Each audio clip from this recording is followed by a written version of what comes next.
Bom dia, amados irmãos. Louvado seja o Senhor Jesus Cristo e mais esta rica oportunidade que Ele nos concede.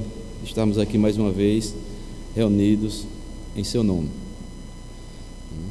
E nesse momento nós vamos meditar na palavra de Deus. E para isso, amados irmãos, nós vamos abrir nossas Bíblias lá na primeira carta de Paulo aos Coríntios. Primeira carta de Paulo aos Coríntios, do versículo 1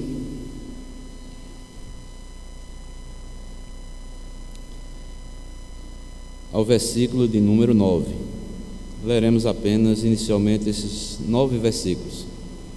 Primeira carta de Paulo aos Coríntios, capítulo 1, do versículo 1 ao versículo de número 9. Vamos ficar de pé para lermos esse texto. Nos diz assim a palavra do Senhor: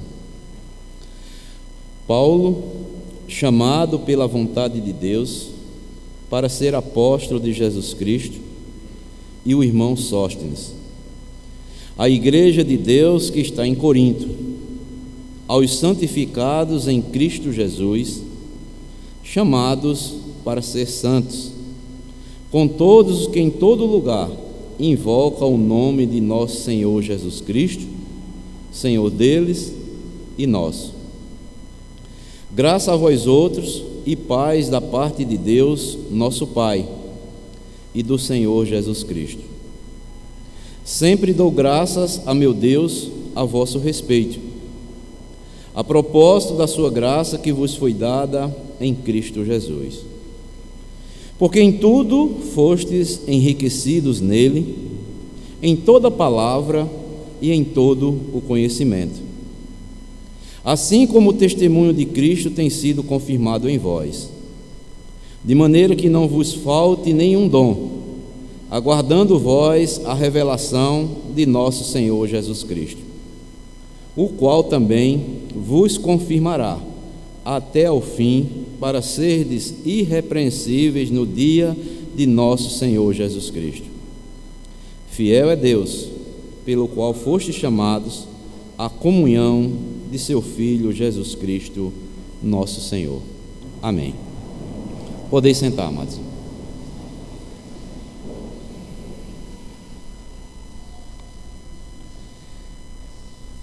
Bem, amados irmãos, nós vamos meditar um pouco sobre esses 9 versículos aqui que nós acabamos de ler.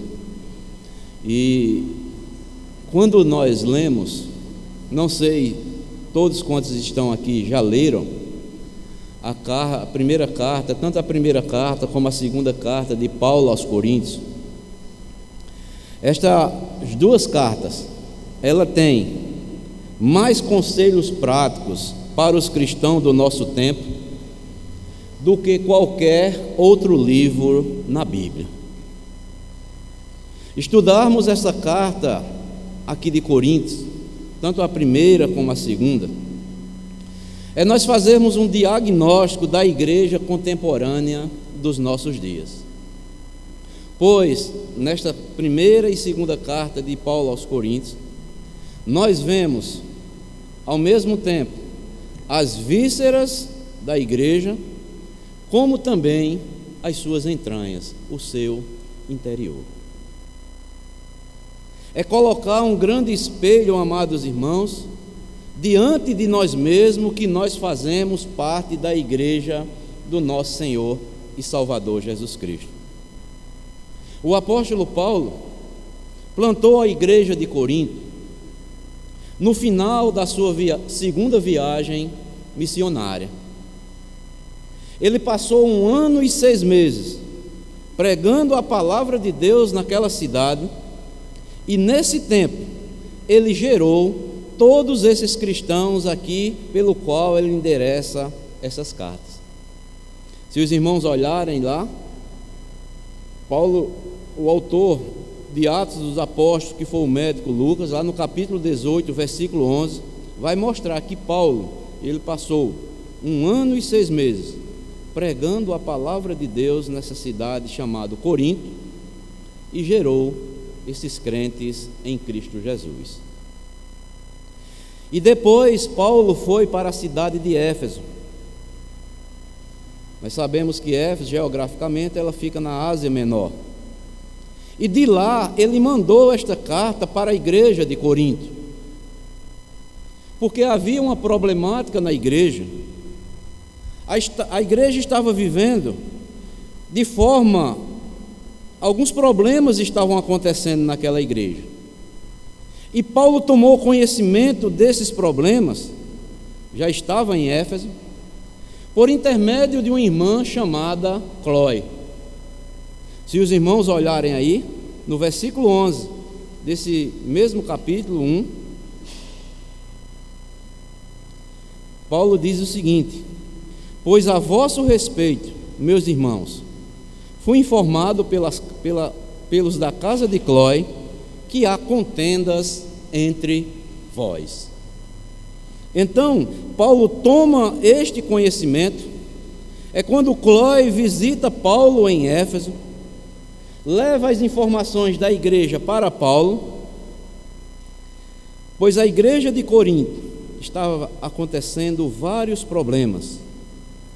Estava havendo coisas que, em desacordo com o que o Paulo ensinara, havia divisões na igreja e tantas outras coisas que a primeira carta de Paulo aos Coríntios, a segunda carta de Paulo também aos Coríntios vai relatar. Nós não vamos nos deter nisto hoje. Então Paulo, ele escreve esta carta trazendo o quê? Uma resposta como a solução de Deus para os problemas que a igreja estava vivenciando. Seria bom se um dia estudássemos essa carta de Paulo aos Coríntios, porque essas duas cartas, elas tratam mais de solução de problemas do que certos ensinamentos errados que estavam acontecendo em Coríntios e muitos cristãos querem aplicar para as suas vidas. Mas não é este o caso que nós vamos meditar na sua palavra nesta manhã. Nós vamos ver nesta manhã, amados irmãos, nestes 9 versículos que nós acabamos de ler aqui, do capítulo 1 de Coríntios, do versículo 1 ao versículo 9, a beleza da igreja aos olhos de Deus. Mesmo uma igreja cheia de problemas, cheia de tantas confusões que existiam dentro da igreja de Corinto, Paulo inicia essa carta aqui, principalmente nesses 9 versículos, mostrando a beleza da igreja aos olhos do próprio Deus. Então, amados irmãos, nós veremos aqui alguns pontos interessantes que também nós vamos enxergar também, porque muitas vezes nós enxergamos a igreja de uma forma distorcida. E devemos enxergar a igreja que é de Deus como o próprio Deus vê, a beleza do que é a igreja de Deus, a beleza do que é fazermos parte da igreja de Deus aqui na terra. A igreja de Deus, que somos nós, o seu povo, é um povo, ou é o povo mais privilegiado aqui da terra. E muitas vezes nós não valorizamos isto. Então veremos alguns pontos aí, em cada versículo aqui na sequência que nós iremos ler. Primeiro ponto, em primeiro lugar, Paulo no capítulo 1, do versículo 1 ao versículo 3, eu vou ler novamente. Paulo diz: Paulo, chamado pela vontade de Deus para ser apóstolo de Jesus Cristo, e o irmão Sóstenes, a igreja de Deus que está em Corinto, aos santificados em Cristo Jesus, chamados para ser santos, com todos os que invocam o nome do Senhor Jesus Cristo, Senhor deles e nosso, graça a vós outros e paz da parte de Deus nosso Pai e do Senhor Jesus Cristo. Então, nesse primeiro ponto aqui que eu quero destacar, nós veremos a primeira beleza aos olhos de Deus, que é a sua igreja. É que a igreja é um povo que foi separado por Deus e para Deus. A igreja é um povo separado por Deus e para Deus. A palavra igreja, eu creio que muitos têm conhecimento do que significa igreja. Quer dizer, eclésia. Significa um povo chamado para fora. A igreja é o povo que foi tirado do mundo e separado para Deus, para uso e propósitos sagrados. A igreja é o povo que foi tirado do mundo e separado para Deus, para usos e propósitos sagrados, para a glória de Deus. Eu pergunto, amados irmãos, será que todos têm este conhecimento de que igreja é isso? É que nós fomos tirados lá do mundo, estávamos perdidos. A Bíblia diz que o mundo jaz no maligno. Deus nos chamou por intermédio da sua palavra, e agora nós somos um povo separado para o uso de Deus e para os propósitos de Deus que Ele tem para cada um de nós individualmente. Isso é que quer dizer igreja. E aqui no texto também, amados irmãos, Paulo fala uma coisa interessante. A igreja, ela tem dois endereços. Um é o endereço geográfico, que ele escreve aqui em Corinto, e o outro é o endereço espiritual, em Cristo. Se os irmãos observarem aí o versículo 2, olha, a igreja de Deus, que está em quem? Em Corinto. Então Paulo mostra a igreja, primeiramente, aquele povo que se reúne para adorar a Deus. Geograficamente, aqui segundo a carta, está em Corinto. Ou seja, é uma assembleia local de pessoas que foram tiradas do mundo para o serviço e uso específicos para Deus. Mas também a igreja está ligada à sua universalidade, ou seja, Deus tem cristãos em todos os lugares espalhados sobre a terra. Por exemplo, nós, geograficamente, a igreja de Deus está aonde? Nas Malvinas. Tem outras igrejas em vários bairros aqui da cidade, em vários estados, em vários países. Ou seja, a igreja tem dois endereços, geograficamente, em cada um local, mas na sua universalidade está em todos os lugares. Ou seja, a igreja de Deus aqui na terra, ela se move nessas duas dimensões, tanto geograficamente como universal. Ela está em todos os lugares. Então, amados irmãos, segundo Paulo, nós somos cidadãos de dois mundos. Ao mesmo tempo que estamos aqui no endereço aqui na terra, somos pessoas que ainda temos sonhos, temos lutas, temos dores, temos frustrações, mas também ao mesmo tempo nós vivemos numa dimensão espiritual gloriosa. Por enquanto, o Senhor está trabalhando em nós, usando cada um de nós aqui na terra. Temos o endereço aqui na terra. Mas, espiritualmente, nós vivemos numa dimensão espiritual gloriosa. E isso é maravilhoso, amados irmãos. Sabe por quê? Porque a Bíblia diz que nós, que fazemos parte da igreja de Deus, nós estamos assentados com Cristo nas regiões celestiais, acima de todo principado e potestade. Amados irmãos, isso é maravilhoso. Será que nós paramos, muitas vezes, imaginamos isso? Temos lutas, frustrações, por enquanto Deus quer que permaneçamos aqui no mundo. Jesus Cristo, lá em João 17, ele orou para a sua igreja e disse: Pai, não peço que o tires do mundo, mas que os livre do mal, porque Deus ainda tem um propósito específico para cada um de nós aqui nessa terra. Mas é um já, ainda não. Mas espiritualmente, nós já estamos o quê? Assentados com Cristo nas regiões celestiais, acima de todo principado e toda potestade. E o que é isso, amados irmãos? Abram comigo aí, Efésios, capítulo 2, versículo 6.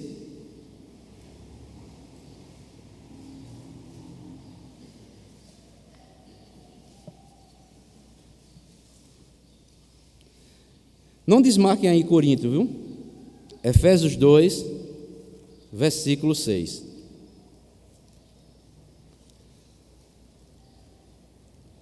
Que nos diz assim: e juntamente com Ele, ou seja, com Cristo, nos ressuscitou e nos fez assentar nos lugares celestiais em Cristo Jesus. E o que era, amados irmãos, estar sentado com Cristo Jesus nos lugares celestiais?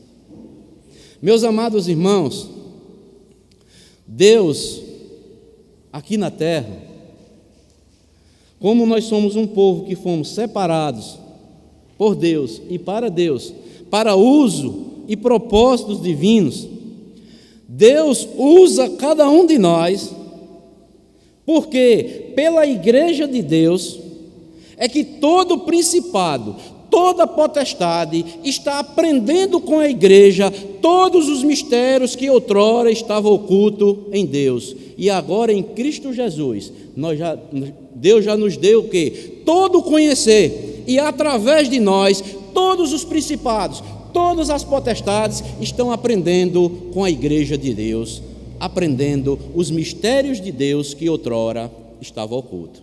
Já pensou? Abram aí Efésios também capítulo 3.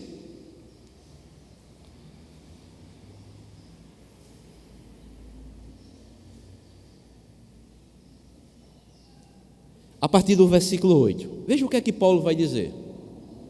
Efésios 3, versículo 8. A mim, o menor de todos os santos. Eu acho maravilhoso a humildade do apóstolo Paulo. Tantas pessoas, pregadores hoje se engrandecendo, mas um homem missionário como Paulo, nós vemos o homem que foi usado por Deus de forma tremenda. Mas Paulo chega aqui e diz: a mim, o menor de todos os santos, me foi dado o quê? Esta graça, olha, de pregar aos gentios o evangelho das insondáveis riquezas de Cristo. Preste atenção agora. E para manifestar qual seja a dispensação do mistério, desde os séculos, oculto em Deus, que criou todas as coisas, para que, olha, pela igreja, a multiforme sabedoria de Deus se torne conhecida, agora, dos principados e potestades nos lugares celestiais, segundo o eterno propósito que estabeleceu em Cristo Jesus, nosso Senhor, pelo qual, olha só, ele não apenas diz, a mim não, temos a ousadia, todos os crentes, temos a ousadia e acesso com confiança, mediante a fé nele. Portanto, vos peço que não desfaleçais nas minhas tribulações por vós, pois nisso está a vossa glória. Então Paulo diz que nós estamos aqui no capítulo 2, nos foi dado o quê? Toda sabedoria. Nós estamos assentados nos lugares celestiais em Cristo Jesus, para que por nosso intermédio se torne conhecido os mistérios de Deus que outrora estavam ocultos em Deus, e assim os principados, as potestades, os seres espirituais aprendam com a igreja todos os mistérios de Deus que outrora estava oculto. Por isso que a igreja, em primeiro lugar, como nós vimos, é um povo que foi separado para Deus e para o uso de Deus. Deus nos chamou, Deus nos separou e vai nos usar para nós proclamarmos todas as verdades de Deus que o mundo, que as potestades, todos os seres espirituais ainda não conhecem, porque nós temos a mente de Cristo. Veja só que privilégio. Deus não deu esse privilégio aos anjos de quê? De pregar a palavra de Deus para pecadores. Mas Deus resgatou pecadores perdidos, restaurou, santificou e agora diz: volte para o mundo. Eu tirei vocês do mundo, eu vou levar vocês de volta para o mundo. Vocês não são do mundo, eu já orei ao Pai para que nenhum mal aconteça a vocês, porque o propósito de vocês é anunciar toda a verdade que está oculta em Deus, para que todos tomem conhecimento, quer homens, quer principados. É através de vocês que aquilo que estava oculto outrora, eu vou proclamar para que todos tenham este conhecimento. Eu pergunto, amados irmãos, é um grande privilégio ou não é você ser igreja de Cristo? Você fazer parte da igreja de Jesus Cristo aqui na terra. Então, em primeiro lugar, que eu quero destacar esta verdade, que a igreja é um povo que foi separado do mundo para ser usado para a glória do nosso Deus aqui na terra. Mas também, em segundo lugar, esse texto aí, aqui de Corinto, ela nos mostra que a igreja, ela tem um dono. Você sabia disso? Quem é o dono da igreja? É Deus. A igreja, ela não é minha, não é sua, não é nossa, mas ela é de Cristo. Paulo chega a dizer aos presbíteros lá da igreja de Éfeso que a igreja, ela pertence a Deus, porque Ele a comprou com o seu sangue do seu Filho Jesus Cristo. Abram comigo aí, Atos capítulo 20, Atos dos Apóstolos. É Paulo quando está se despedindo aqui, não é, dos cristãos, porque ele tem certeza que Deus o chamara para ir pregar o Evangelho agora em Roma. E Paulo reúne todos os presbíteros, todos aqueles que estão na responsabilidade de vigiar, de supervisionar a igreja de Cristo. Ele reúne a todos e diz essas palavras. Ele diz o seguinte, Atos dos Apóstolos, capítulo 20, o versículo 28. Aos presbíteros ele diz: atendei por vós, olha só, e por todo o rebanho sobre qual o Espírito vos constituiu o quê? Bispos, para pastoreardes a igreja de Deus. Olha, de quem é a igreja? Para pastoreardes a igreja de Deus, a qual Ele comprou com o seu próprio sangue. Então, amados irmãos, que recomendação bela, né? Quantos estão brincando, né? De ser líder, de ser pastor, de ser presbítero. Mas Paulo, ele faz esta recomendação clara. Não precisa ninguém chegar aqui para dar outra interpretação. Mas Paulo fala com palavras que todos entendam. Vocês foram chamados, atendam por vós. Vejam vocês, primeiramente, vocês que foram constituídos pastores nas igrejas.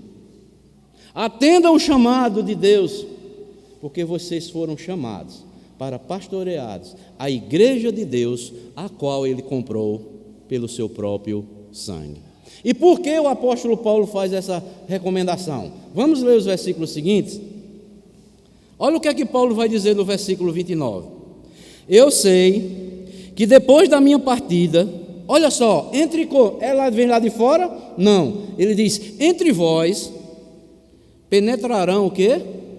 Lobos vorazes, que não pouparão o rebanho. E que dentre vós mesmo se levantarão homens falando coisas o quê? Pervertidas, para arrastar o quê? Discípulos atrás dele. Amados irmãos, nós podemos ver isso nas igrejas dos nossos dias.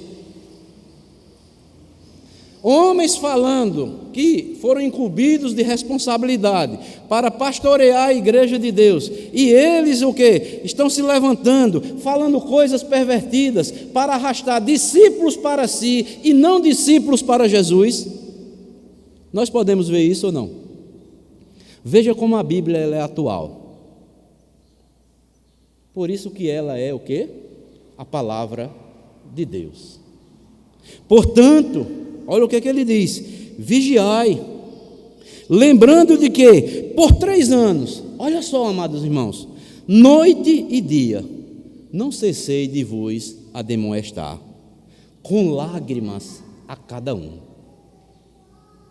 Meus amados irmãos, Paulo disse: olha, eu estou admoestando vocês, tudo que Deus me deu para entregar a vocês, para ensinar a vocês, eu com lágrimas intercedi por vocês, mas eu sei que depois da minha partida vai se levantar, mesmo assim, dentre vós, pessoas com essas más intenções.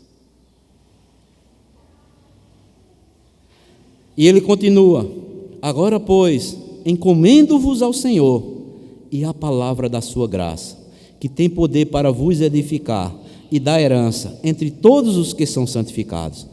De ninguém cobicei prata, nem ouro, nem vestes. Vós mesmos sabeis que estas mãos serviram para o que é necessário a mim e aos que estavam comigo. Tenho-vos mostrado em tudo, trabalhando assim, é mister socorrer os necessitados e recordar as palavras do próprio Senhor Jesus Cristo. Mas bem-aventurado é dar do que receber. Então Paulo diz: olha, eu quando estive aí com todos vocês, eu preguei o evangelho, não cobicei de vocês nem prata, nem ouro. Eu não cobicei de vocês, sabe o quê? Discípulos para mim mesmo.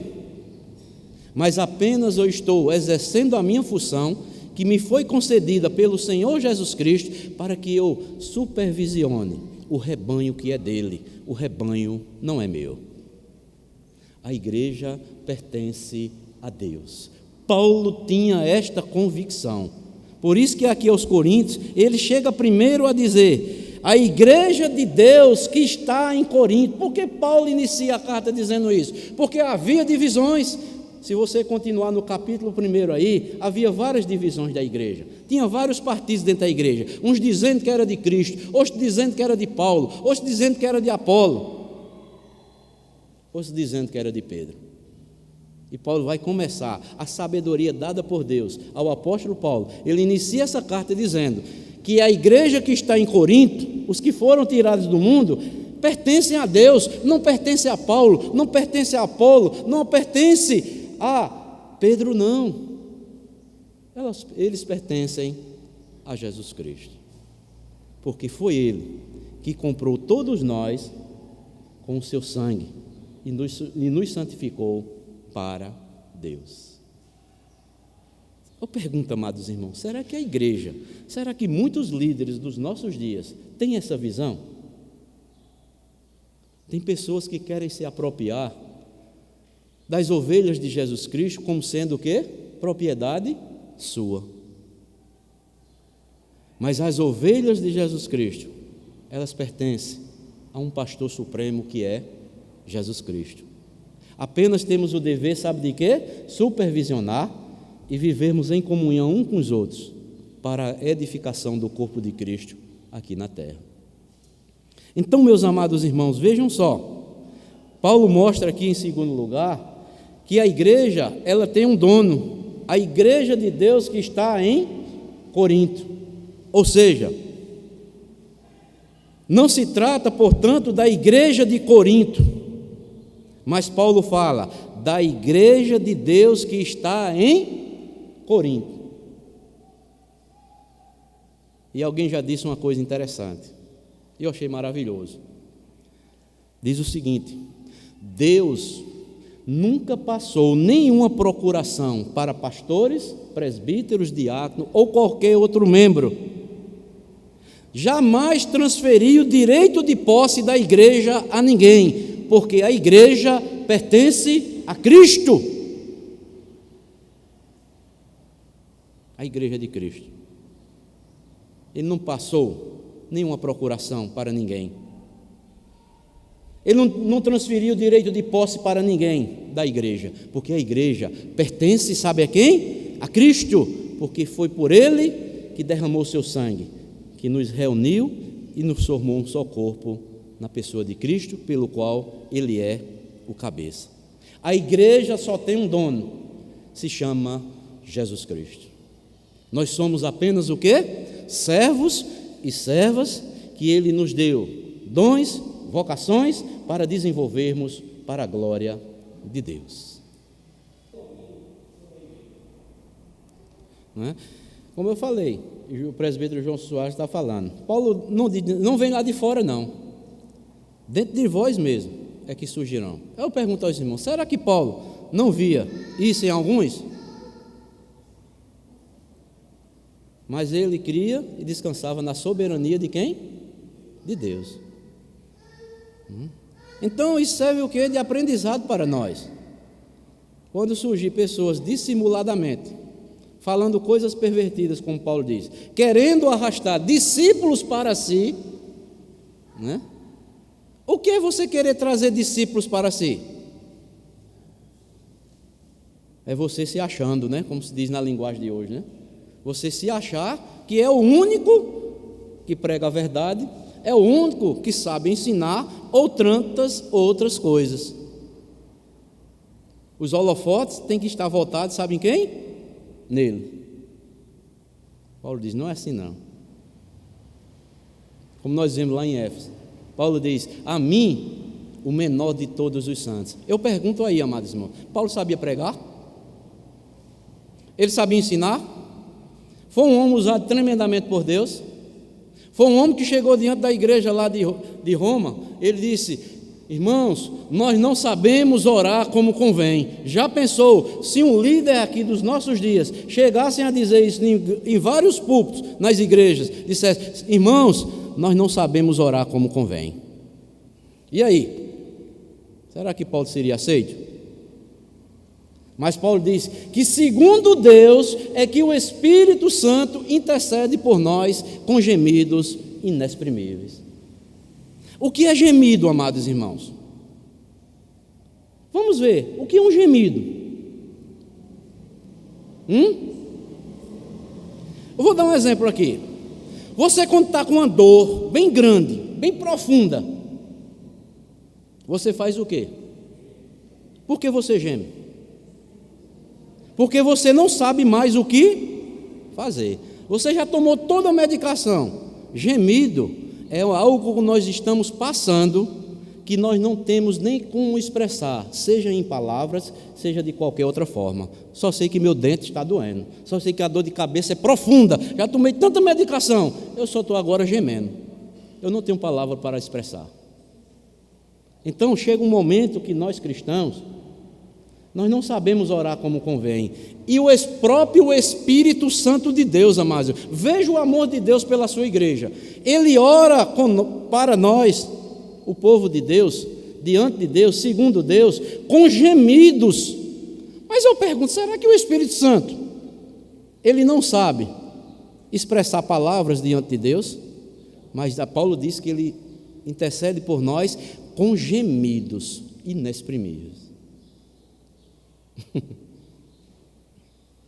Será que o próprio Espírito Santo de Deus não sabe falar a linguagem de Deus? Ele diz que o Espírito geme com palavras diante de Deus por nós. Que amor, amados irmãos, Deus tem pela sua igreja. Que amor tem Deus pela sua igreja. Eu lembrando aqui que o presbítero João Soares, uma vez lembrou, nós tivemos um retiro aqui, né, no Day Camp ali no Lucas, que um senhor, como era o João Arantes, né, que já partiu, já está na glória, ele citou uma frase que nunca esqueci também. Ele disse: não mexam com a igreja que é de Deus. Não brinquem com a igreja de Deus. Não queiram ser dono da igreja de Deus. A igreja tem um dono e ele cuida de uma forma. O tratamento que ele tem para a igreja é algo que nós apenas devemos o quê? Agradecer. Cristo morreu por nós, derramou o seu sangue. Ele imputou o Espírito Santo em nossas vidas. Recebemos o Espírito Santo. Esse próprio Espírito Santo, que é Deus, intercede por nós com gemidos inexprimíveis. Cristo é o nosso sumo sacerdote, que continua intercedendo à destra de Deus por nós. Que privilégio, amados irmãos, sermos igreja de Deus aqui na terra. Este é o segundo ponto que eu destaquei. A igreja tem um dono, que é Jesus Cristo. A igreja é um povo separado para Deus e para o uso de Deus, nomezinho em primeiro lugar. Mas em terceiro lugar, Paulo vai mostrar no versículo 2, a parte B, diz, eu vou ler todo o versículo 2, de 1 Coríntios 1. A igreja de Deus que está em Corinto, aos santificados em Cristo Jesus, chamados para ser santos. Aqui, há outro tópico interessante. A igreja é chamada para a santidade. E Paulo vai mostrar aqui que a santificação aqui tem dois aspectos. Primeiro, é posicional, e segundo, é processual. Primeiramente, Paulo diz: a igreja que está em Corinto, aos santificados em Cristo Jesus. Ou seja, em Cristo Jesus nós fomos o quê? Santificados. Nós fomos separados. Isso se chama santificação posicional. Em Cristo nós já estamos o quê? Santificados. Já estamos separados. O que quer dizer isso? Toda pessoa que crê em Jesus Cristo, ela é santa. Entendam isso, amados irmãos. Posicionalmente, nós já somos santos. Deus em Cristo já nos separou. Esta é chamada a santificação posicional. Um erro tremendo, amados irmãos, que embora muitos cristãos, crentes, às vezes falam coisas que não devem falar. Ao olharem para um irmão, para uma irmã, aí dizem: fulano só quer ser santo, Beltrano só quer ser santa. Ele é santo, ela é santa, porque ela em Cristo ela já está separada para Deus. Ao contrário da teologia católica romana, diz uma coisa contrária. A pessoa, para ser considerada santa na igreja romana, ela tem que ser o quê? Canonizada. É ou não é? Isso a Bíblia não ensina. Deus não deu essa autonomia de homem algum dizer que alguém só é santo depois de ser canonizado. Está errado. Santificação é um ato. No momento que nós cremos, nós somos o quê? Santificados em Cristo Jesus. Esse ato, quem está em Cristo, nova criatura é. As coisas velhas se passaram e tudo se faz novo. Então você, meu irmão, minha irmã que está em Cristo, não tenha medo, não tenha vergonha. Não é para você se vangloriar, não. Eu sou um santo. Eu sou uma santa. Porque Deus em Cristo Jesus me separou para Ele. A igreja católica, né? Pega muitos milagres que Deus exerceu por intermédio dos apóstolos, mas não foram os apóstolos, era Deus agindo na vida deles E havia curas, milagres e tantas outras coisas. A eles o quê? Não é? Como eles dizem que o papado aí, né, é a continuação, que segundo a Igreja Católica diz que o primeiro papa da Igreja Romana foi Pedro, mas historicamente não é visto isso. E nós podemos ver, amados irmãos, que a falsa religião, ela se declara que é falsa, mas os seus adeptos estão cegos, estão mortos espiritualmente. Ultimamente, não sei se alguém já viu aí no Face da vida aí, de tantas outras, mandaram para mim, postaram para mim, o Papa, esse Papa aí, Francisco, ele pega uma Bíblia e diz, sabe o quê? Aqui está todo o fracasso de Cristo. Porque ele diz que Cristo fracassou quando foi crucificado lá na cruz. Mas, biblicamente, a Bíblia diz que foi o plano de Deus para salvar pecadores que estão destituídos da glória de Deus. E outra declaração que ele fez mais recente, ele pega as Escrituras e diz, as Escrituras estão ultrapassadas, as Escrituras não servem mais para o nosso tempo. Isso foi para os tempos mais remotos, lá atrás. Agora nós temos que atualizar um novo livro para a Igreja Católica. Por quê? Por que eles dizem isso? Porque segundo a Igreja Católica, eles colocam o quê? Os dogmas da Igreja Católica acima das Escrituras. É como aqui, olha, eu tenho a Bíblia aqui estão todos os livros, as bulas papais de tantos anos. Eles colocam as bulas papais acima das Escrituras. A Escritura está submissa às bulas papais, onde a Bíblia diz, ao contrário, que todo e qualquer homem, seja ele que for, tem que estar submissa abaixo da palavra de Deus. Um erro tremendo. E tem pessoas cristãs dizendo ainda que a Igreja Católica é a mesma coisa de nós que somos cristãos. Não é, amados. Igreja Católica é a velha Babilônia, é a mãe de todas as heresias. De lá, muitos saíram. Eu pergunto a você, você quer voltar para lá? Eu não quero, porque eu sei que aquilo ali é uma mentira, é uma falácia. Aproveitando aqui as palavras da irmã Marisa, né? Ela conta que, contaram para ela que alguém conheceu o Evangelho, passou algum tempo na igreja evangélica, depois voltou vendo que a Igreja Católica também que está certa. Aí eu pergunto, vou responder com as palavras de Spurgeon. Certa vez perguntaram a Spurgeon e disseram, mas pastor Spurgeon, irmão fulano, perdeu a salvação. Aí ele disse, perdeu? Não perdeu não, meu irmão. Ele disse, como é que o senhor pode ter certeza que ele não perdeu? Ele disse, como é que ele perdeu uma coisa que ele nunca teve? Quem é salvo por Cristo é salvo uma vez e salvo para sempre. Ou Deus não é Deus. A obra que Deus faz, já pensou? Deus dá um novo nascimento a alguém, tornar aquela pessoa nova criatura e depois a pessoa voltar a ser velha criatura, está destituindo o quê? A glória de Deus. Está dizendo que Deus não tem poder para fazer isso. Uma vez salvo, é salvo para sempre. Alguém que diz que perdeu a salvação, ela nunca teve verdadeiramente. Por isso, Paulo nos mostra, existe uma santificação posicional aos santificados em Cristo. Esta é a santificação posicional. Mas existe também aqui na continuidade, ele diz, aos santificados em Cristo Jesus, chamados para ser santo. Parece um contraditório, né? Aos santificados em Jesus, chamados para ser santo. Não parece uma contradição? Se eu já sou santificado, e para que eu vou me tornar santo?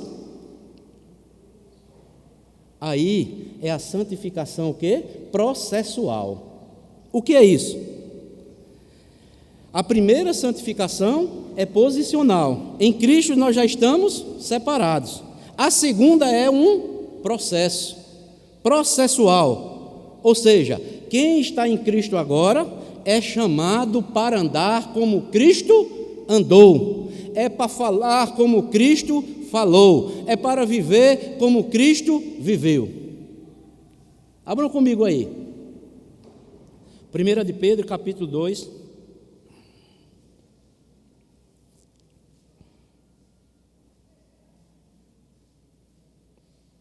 Eu acho maravilhoso esse texto. Versículo 21 e 25. Sabe por que eu acho maravilhoso? Porque nós cremos pelas Escrituras e nós vemos um pouco da vida de Pedro. Pedro aprendeu isso, vivenciou isso na sua vida. Ele viu, ele conviveu, ele comeu com Jesus, ele tocou em Jesus, ele viu a Jesus, recebeu os ensinamentos do próprio Jesus Cristo. Negou a Jesus 3 vezes, ele viu a comprovação que Jesus, mesmo antes dele negar, Jesus já havia dito a ele. Aí Pedro, olha o que é que ele vai dizer aqui. 1 de Pedro 2, versículo 21 ao 25. Olha o que é que diz. Porquanto para isto mesmo fostes chamados, porque que também Cristo sofreu em quem? Em vosso lugar, deixando-vos exemplo para seguirdes os seus passos. Ele diz, olha, Cristo não sofreu em vosso lugar? Você foi chamado para isso, para sofrer também junto com Cristo. Aí ele continua, o qual não cometeu pecado, nem dolo algum se achou em sua boca, pois ele, quando ultrajado, não revidava com o traje. Quando maltratado, não fazia ameaça, mas entregava-se àquele que julga retamente, carregando ele mesmo em seu corpo sobre o madeiro, os nossos pecados, para que nós, preste atenção, olha, mortos para o quê? Para os pecados. O que é isso? O que é você estar morto para o pecado? Santificação. É um processo. Mortos para o pecado, vivamos para a justiça.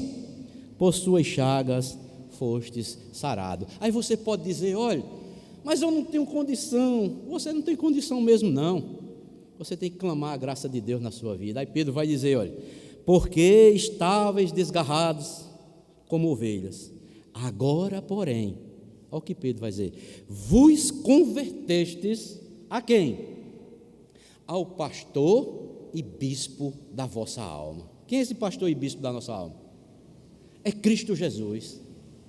Você agora está, sabe, convertido, sabe para quem? É para o pastor e bispo da sua alma. Você foi separado nele, você agora está em Cristo. Aqueles que estão em Cristo, nova criatura é, as coisas velhas se passaram. Agora começa um processo na sua vida, é jogando fora todas as mazelas velhas que tem dentro de nós. Isso se chama santificação processual. Ou seja, quem está em Cristo precisa ser transformado de forma contínua e progressivamente, cada vez mais, à imagem de Jesus Cristo. A igreja foi chamada para ser santa. Em Cristo nós somos separados, é o início da nossa conversão, aí nós chegamos e proclamamos, né? Eu agora sou uma nova criatura em Cristo Jesus, graças a Deus. Mas Cristo disse, olha, mas vai começar um processo na sua vida agora, sabe de quê? De limpeza. Você tem que estar se limpando, jogando fora tudo aquilo que, todas as mazelas que você cometia antes. Se você roubava, não roube mais. Se você mentia, não minta mais. Se você adulterava, se prostituía, não faça mais isso, porque agora você é uma nova criatura em Cristo Jesus. A igreja é chamada para ser santa. Eu fico com interrogação muito grande quando alguém diz que é cristão e volta a praticar muitas obras, muitas práticas que tinham anteriormente. Apenas resta-nos o quê? Orar por essas pessoas. Essa é a santificação processual. Essa santificação, ela é progressiva e só vai terminar, sabe quando? Um dia quando nós estivermos glorificados com Deus. Mas enquanto o crente estiver aqui na terra, ele vai viver uma vida de santificação, pois a Bíblia diz, sem a santificação ninguém verá o Senhor. Você foi separado. Houve um ato. Você agora tem consciência, você tem a mente de Cristo. Você tem que andar como Cristo, falar como Cristo, viver como Cristo. Quando Cristo falar na palavra que você está errado, você tem que deixar, jogar fora em obediência a Ele. Isso é que é ser discípulo de Jesus Cristo. E lembrando-me aqui novamente de Spurgeon, Spurgeon disse, num dos artigos dele, falando acerca da santificação, ele disse o seguinte, que todo cristão, ele é como um gato. Como assim? Você já percebeu como é um gato? Ele sempre está o quê? Se limpando, não está? Lambendo, tirando qualquer sujeira do seu pelo. Só que o cristão, ele é interiormente, não é apenas externamente. O cristão tem que estar sempre jogando fora todas as mazelas, tudo aquilo que envergonha o nome de Deus. Então, em terceiro lugar, amados irmãos, a igreja, ela é chamada, ou foi chamada para santidade. Posicionalmente, a igreja já está santificada, mas inicia-se um processo na vida de todo aquele que é chamado para fazer parte da igreja, e se chama santificação processual, que é um processo. Há alguma dúvida aqui, amados irmãos? Alguém quer perguntar alguma coisa? Se não quiser, vão tirando as dúvidas logo, não é? Então, em terceiro lugar, a igreja é chamada para a santidade. Não tenha vergonha de dizer que você é santo ou é santa, não. Em Cristo Jesus, eu sou um santo. Agora, se você olhar para a minha vida, o que eu fui antes, às vezes, é o melhor momento de você evangelizar um incrédulo. Vou dar um conselho aqui para os irmãos, que quando alguém chegar para você, até um parente seu da sua família, mais próximo ali, ou um amigo de trabalho, que aconteceu isso comigo, e Deus me deu a sabedoria de evangelizar nesses momentos. Às vezes tem um amigo seu, um amigo que conviveu muito tempo com você, pessoa da sua própria família, você na incredulidade, vivenciou tantos momentos com essas pessoas, e agora essas pessoas, ao ver você como um crente ou como uma crente, aí chega para você e diz, mas rapaz, mas João, você era isso, e agora você diz que é santo? E aí, o que é que você vai responder? Graças a Deus, eu sou um santo em Jesus Cristo. Aí você vai explicar o que é santo. Cristo me tirou do mundo. Cristo me tirou da perdição. Ele me separou para Ele. E hoje eu vivo para a glória de Deus. E você também pode fazer parte, entregando sua vida a Jesus, se convertendo, se arrependendo dos seus pecados. É o melhor momento de você evangelizar. Não fique com raiva dele ou dela em estar ultrajando ou injuriando você, não. Pedro disse, quando for injuriado, não injurie. Quando for ultrajado, não ultraje ninguém, mas entregue a Deus. Para isso mesmo nós fomos chamados. É para mostrar que nós somos separados, somos santos, mostrar o que é ser santo, e que ele também pode o quê? Fazer parte da igreja chamada povo separado por Deus. Mas em quarto lugar, a igreja, no versículo 2 também, Paulo vai mostrar o seguinte, ele diz, a última parte, aos santificados em Cristo Jesus, chamados para ser santos, nós já vimos. Aí ele diz, com todos os que em todo lugar invocam o nome do Senhor Jesus Cristo, Senhor deles e nós. Paulo está dizendo, não são apenas vocês que são santos, não, mas todos aqueles que invocam a Cristo em todo lugar, estes também são santos. Ou seja, a igreja é uma família universal. É um grande erro, amados irmãos, nós acharmos que apenas o nosso grupo denominacional, apenas nossa igreja local, é a igreja única de Deus aqui na terra.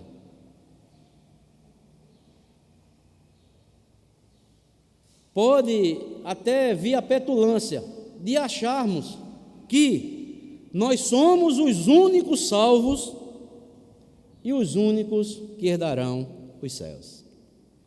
Mas todos aqueles que são santificados, seja aqui na Igreja das Malvinas, seja em todo lugar na face da terra, esse Deus é Deus dele e também é Deus nosso.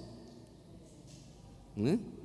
Fomos chamados para ser santos, com todos aqueles, em todo lugar, invocam o nome do Senhor Jesus Cristo. A igreja de Deus é maior do que a nossa igreja local, como nós pensamos. A igreja de Deus está espalhada por toda a face dessa terra. Agora, se nós estamos numa denominação, se nós estamos aqui reunidos, temos convicções doutrinárias baseadas nas Escrituras, nós devemos desenvolver esses ensinamentos para a glória de Deus. Ela é composta por todos aqueles que invocam o nome do Senhor em todo lugar e em todo tempo. Ou seja, a igreja de Deus é uma igreja universal, em toda parte. Não é a igreja universal do reino de Deus não, viu? Essa aí é outra seita, é outra heresia, viu? É a segunda Babilônia.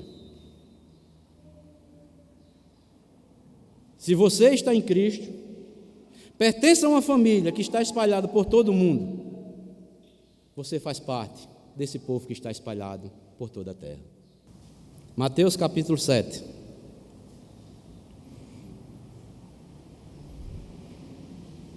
Versículo 21 ao 23.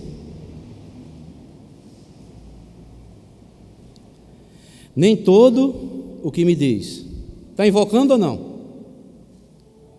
Senhor, Senhor, entrará no reino dos céus. Mas aquele que faz a vontade de meu Pai que está nos céus. Aqui, segundo o ensino de Cristo, ele estava invocando Senhor, Senhor ou não? Estava falando o nome de Deus, mas Jesus Cristo, em outra parte das Escrituras, diz: esse povo honra-me com os lábios, mas a sua boca só fala do que o seu coração está cheio. Aí Jesus, no versículo anterior: assim, pelos seus frutos o conhecereis. Vou fazer uma pergunta aqui. Você já viu nas Escrituras, Inácio, algum apóstolo ser acusado pelo governo de roubo? Algum apóstolo? Os apóstolos foram presos por quê? Porque faziam a vontade de Deus. Aí eu pergunto, por causa da obediência a Deus, proclamando a palavra de Deus. Aí muitos estão proclamando a palavra de Deus e, humanamente falando, estão sendo acusados de roubo diante do governo. Você já viu algum apóstolo nas Escrituras, algum discípulo de Jesus Cristo ser preso por causa disso? Eu nunca vi, não. Eles eram presos porque pregavam a Cristo e a Cristo crucificado. Eles diziam que o Senhor deles era Cristo. Aí vamos continuar. Nem todo que me diz Senhor, Senhor, entrará no reino dos céus, mas aquele que faz a vontade do meu Pai que está nos céus.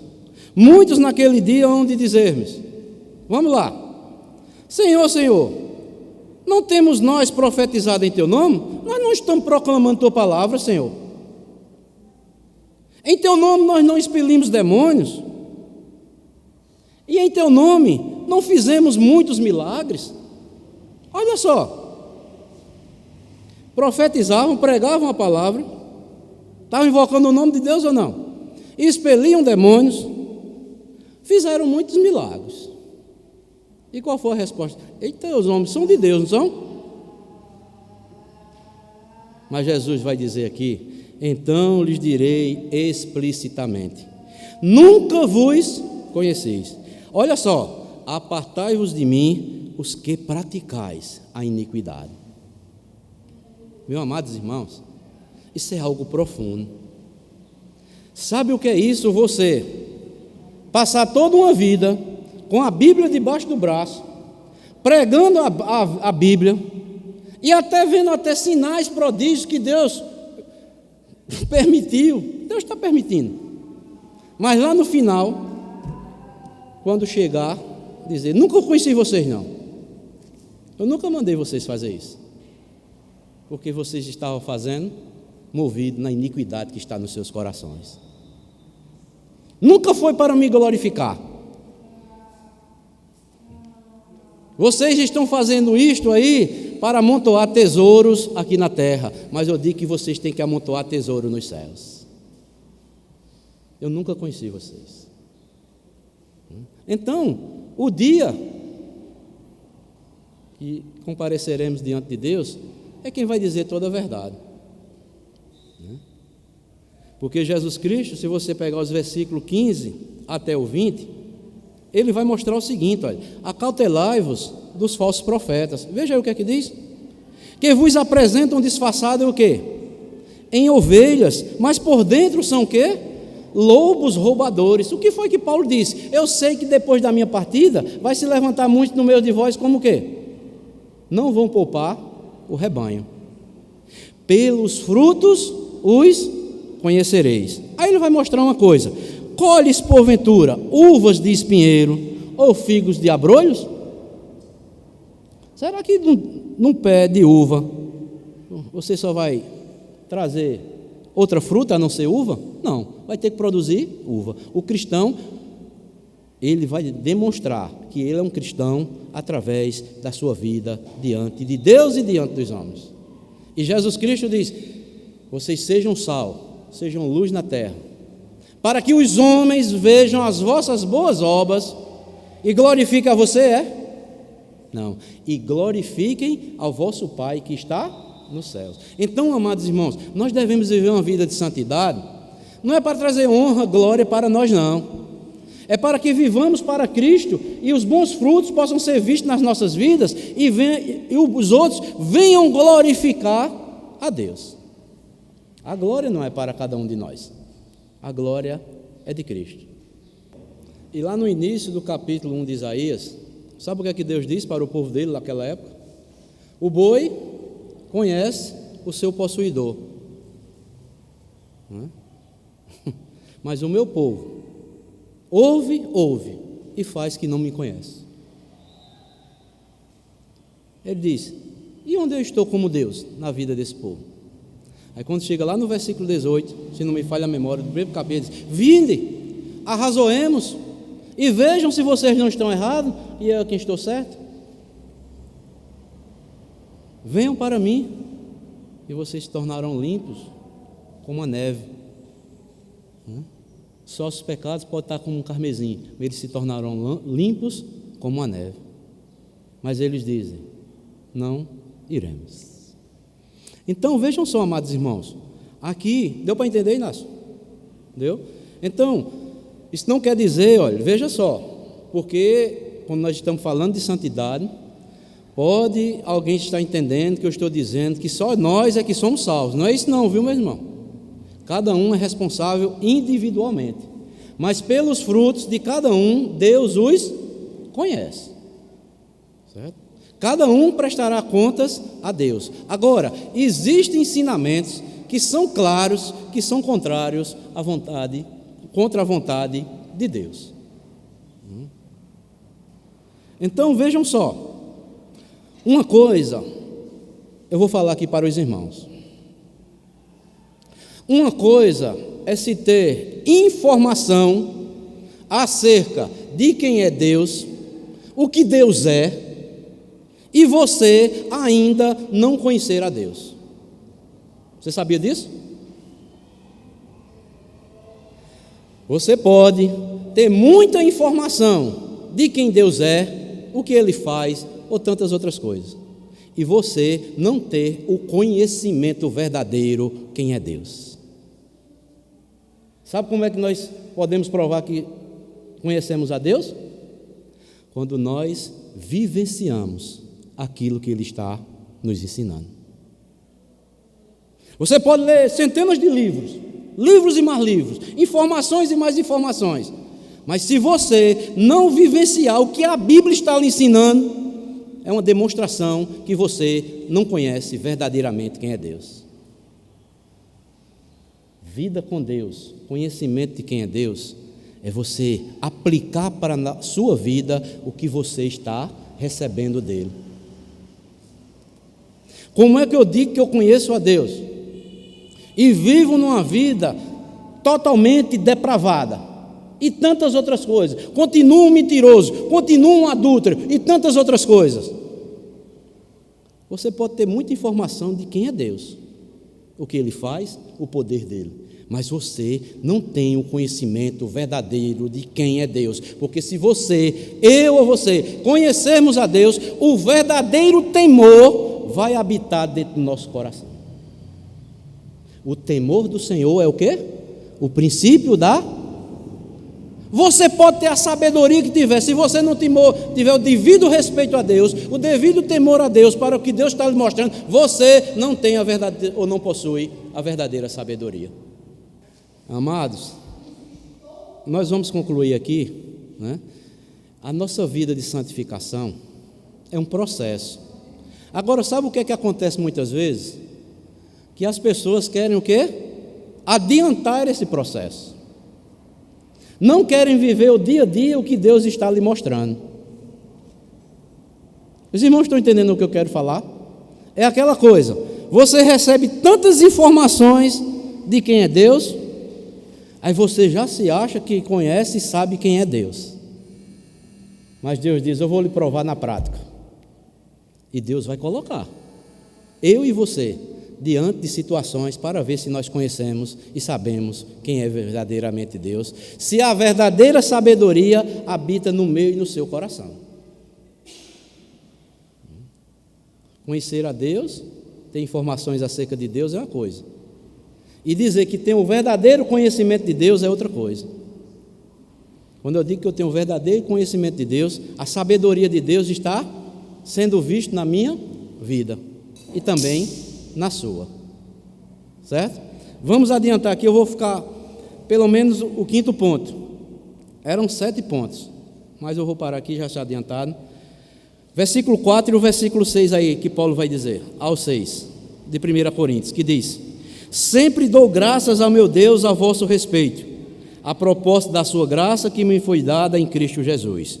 Preste atenção, porque em tudo foste enriquecidos nele, em toda palavra, olha só, em todo conhecimento, assim como o testemunho de Cristo tem sido confirmado de vós, de maneira que não vos falte nenhum dom, aguardando vós a revelação de nosso Senhor Jesus Cristo. Então, a igreja de Deus é o povo mais enriquecido aqui na face da terra.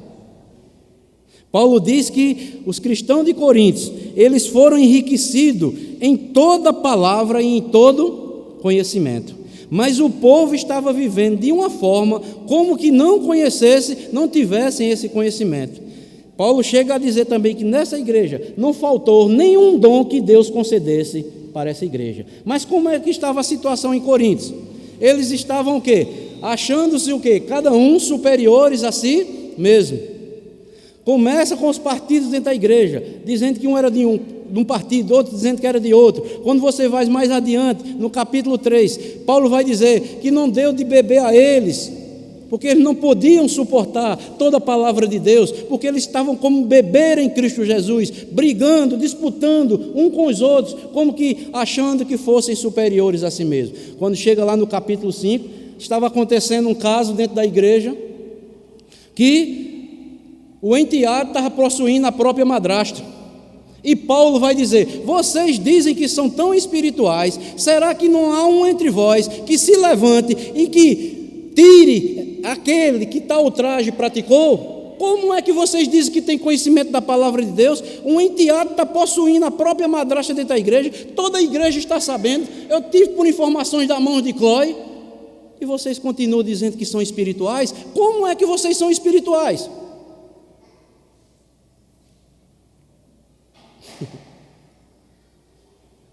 Se você for ler toda essa carta de Paulo aos Coríntios, é toda corrigindo, porque os cristãos de Coríntios se achavam mais espirituais do que outros.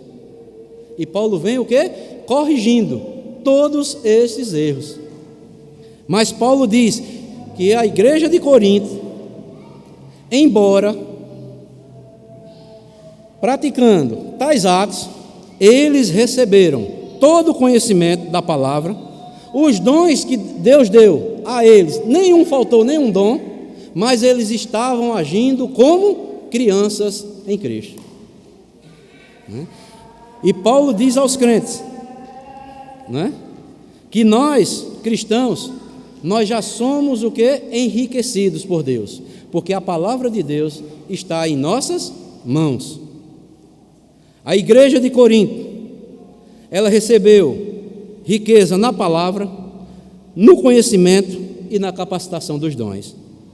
Ou seja, todos os recursos para realizar a obra de Deus, a igreja de Corinto recebeu, mas só que estavam o quê?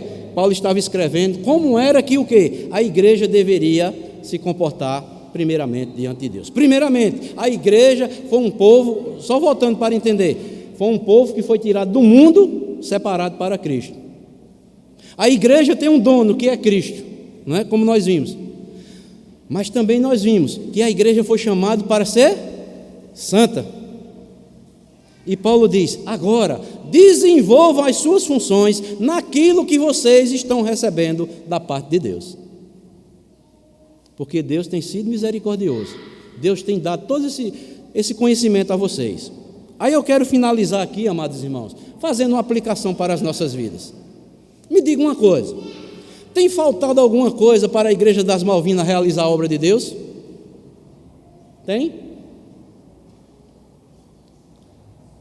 Deus tem nos dado a palavra de conhecimento ou não? Você reconhece que é uma pessoa salva? Você reconhece que você está levando uma vida de santidade diante de Deus? Você tem convicção que você foi chamado para trabalhar para Deus, não é para homens? Temos tudo em nossas mãos. Aí por quê? Muitas vezes nós nos omitimos. Porque muitas vezes nos acovardamos. Paulo mostra aqui no início da carta de Paulo aos Coríntios. Os crentes estavam assim, acomodados. Era uma igreja que tinha muitos dons e cada um queria ser superior ao outro, queria demonstrar que era mais espiritual com o outro, onde na verdade espiritualidade não tinha nada, porque não era visto na vida deles. Não era visto santidade.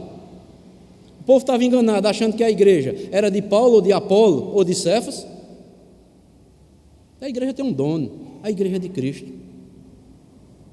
Nós somos chamados, separados, tirados do mundo para que Deus nos use para a glória dele, para exercermos funções na igreja, cada um no seu devido lugar, pastores, presbíteros, diáconos, e todas as outras funções que venham a existir. Então fica aqui uma última aplicação, amados irmãos, não é? É que, não vou deixar de falar isso aqui não, é importante. A igreja de Deus é um povo que espera a segunda vinda de Jesus. Está aí no versículo 7.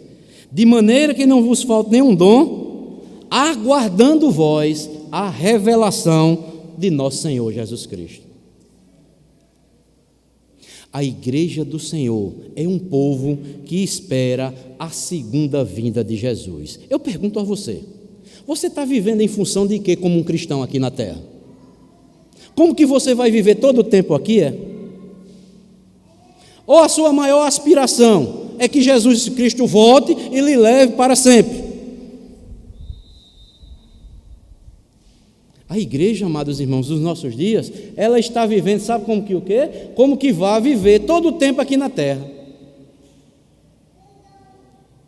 Seja Jesus voltando, seja Ele nos chamando pela morte, nós temos que estar o quê?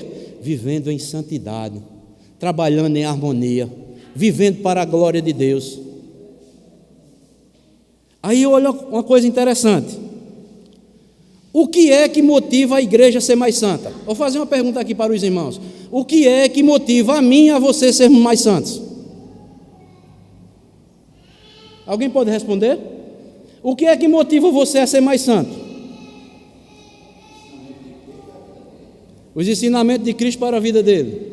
O que mais? A motivação, viu? Eu estou perguntando a motivação. O que é que motiva você a ser cada vez mais santo?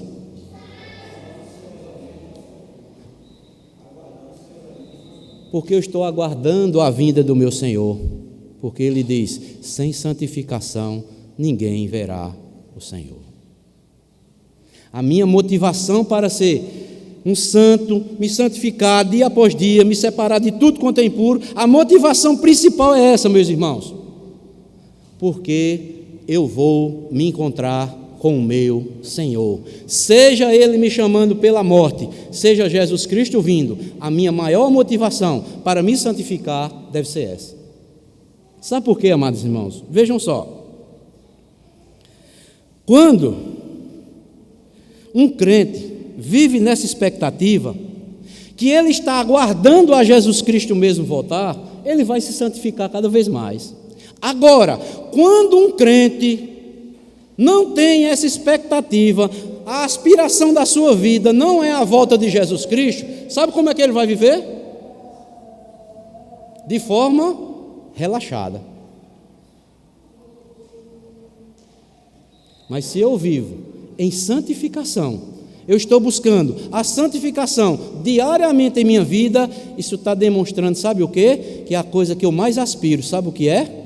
Porque, primeiramente, o Senhor ensinou isso, e o que eu mais desejo é estar para sempre com o Senhor. Porque a qualquer momento Ele pode voltar, e se eu não estiver no processo de santificação, eu não vou subir. A Bíblia diz isso, amados irmãos. Agora, quem não vive, quem não tem essa aspiração, quem não espera a vinda de Jesus, não vai demonstrar, não vai viver uma vida verdadeira de santificação. Sabe por quê? Porque a palavra de Deus diz isso. Abram comigo aí, para nós finalizarmos, 1 de João, capítulo 3.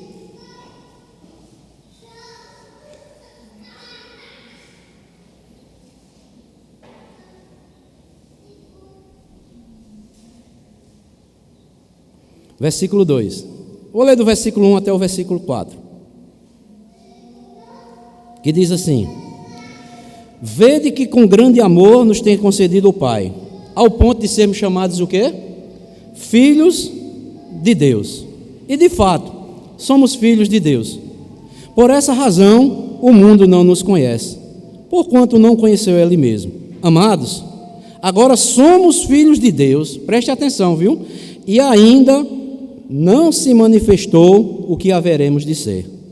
Sabemos que, quando Ele se manifestar, seremos semelhante a Ele, porque haveremos de vê-lo como Ele é. E assim mesmo, olha, se purifica todo o que nele tem esperança, assim como Ele é o quê? Puro. Todo o que pratica o pecado também transgride a lei, porque o pecado é a transgressão da lei. Sabeis também que Ele se manifestou para tirar os pecados, e nele não existe pecado. Todo aquele que nele não vive pecando, todo aquele que vive pecando, não o viu, nem o conheceu. Então, amados irmãos, João diz claramente aqui, todos aqueles que conhecem a Cristo, e têm essa esperança que Jesus Cristo vai voltar, e Ele o levará para sempre, ele vai se purificar da mesma forma que Cristo é puro. É um processo. E só saberemos quem vai subir quando Jesus Cristo voltar, só quem sabe é Deus. Mas uma coisa é, a palavra de Deus, ela nos mostra que a igreja é um povo que deve estar esperando a segunda vinda do nosso Senhor Jesus Cristo. Se nós falarmos que somos santos, nós somos o povo escolhido de Deus, mas se eu disser, sim, Jesus não vai voltar não, isso aí é uma seita, isso aí é uma heresia. Mas a Bíblia diz que a motivação dele nos ter tirado do mundo, dele ter nos separado, nos dá essa nova esperança, é para que nos santifiquemos, para que quando ele voltar, ele veja uma igreja santa, santificada para o esposo ou para o noivo que é Jesus Cristo. Então, meus amados irmãos, fica aqui essas lições para as nossas vidas. O povo de Deus é um povo separado para Deus e por Deus, é um povo que tem um dono, é uma igreja que é chamada para a santidade, a igreja é uma família universal, é um povo mais enriquecido com a graça de Deus e é um povo que espera a segunda vinda do nosso Senhor e Salvador Jesus Cristo. Que Deus nos abençoe, ou continue nos abençoando com a sua palavra, desde agora e para todo sempre. Amém.